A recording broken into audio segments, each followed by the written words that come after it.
Hello, my name is John, and today we'll be reading Trump Puts Facts Ahead of Fiction in Israel by Jonah Goldberg on Townhall, posted December 8th, 2017.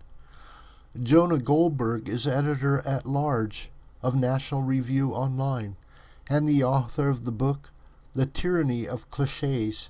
You can reach him via Twitter at JonahNRO.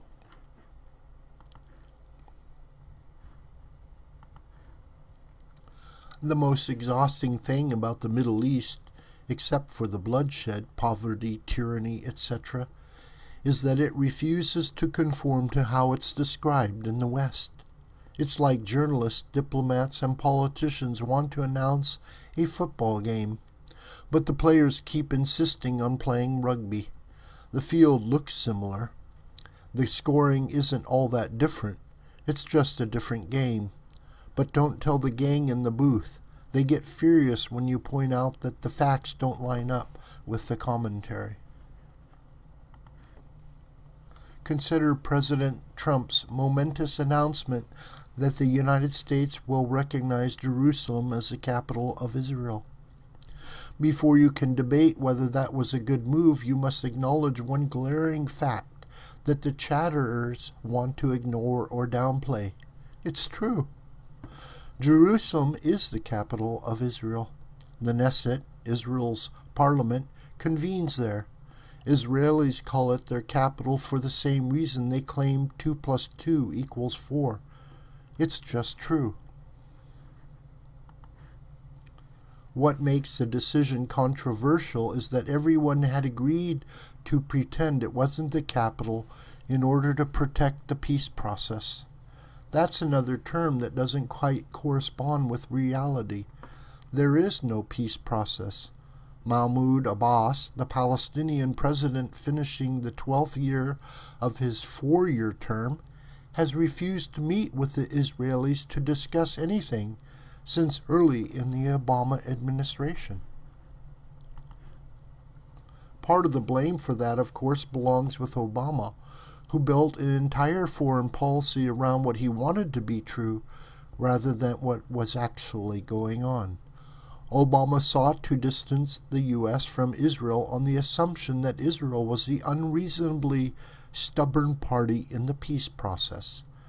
That's why, on the way out the door, the Obama administration broke with precedent and adopted not to veto a UN Security Council resolution declaring East Jerusalem occupied territory.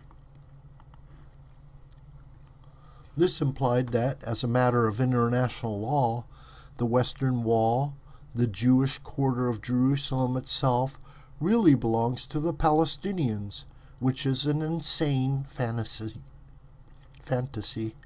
By denying reality is how this game has long been played.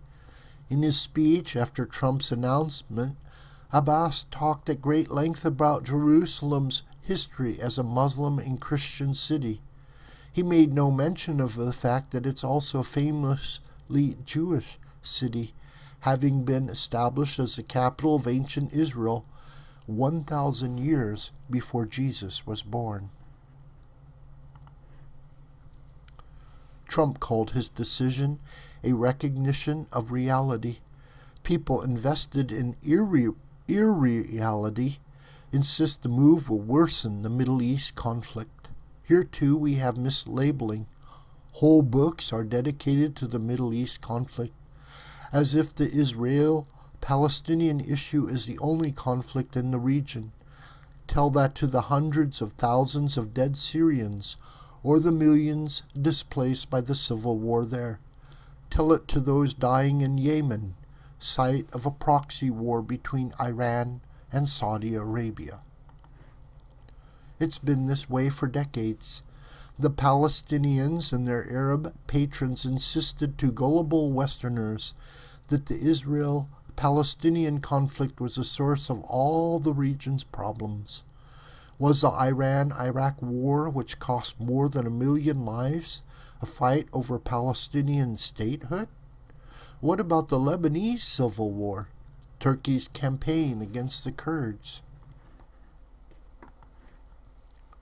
The only people who bought the idea that the Middle East conflict began and ended with Israel were those guys in the control booth describing the wrong game, i.e. Western experts and activists deeply invested in the peace process. In a sense, that's understandable. If you've dedicated your entire professional life to a movable feast that covers your airfare and lodging in Paris or Geneva while you discuss grave matters, it's probably hard not to cling to fictions. But those fictions are losing their hold, ironically thanks in large part to the Obama administration. By working on fantasy rather than facts, Obama threw the balance of power in the region heavily in Iran's favor, lifting sanctions and giving Iran hundreds of billions of dollars. He thought the Iranians would join the community of nations or some such twaddle. Instead, they pocketed the money and are now on a sure path to a nuclear bomb. As a result of this new reality, the old fictions are a luxury that Iran's regional adversaries can no longer afford. That's why Saudi Arabia, a longtime Palestinian patron, has been moving steadily closer to Israel, because Israel is a more valuable friend in the new Middle East conflict than the Palestinians are, or Obama was. This video is a production of the School of the White Crane. My name is John Brooker, and you can reach me through commentary on this video or through my Gmail listed here. Please share this video with family and friends and on social media. May God richly bless you.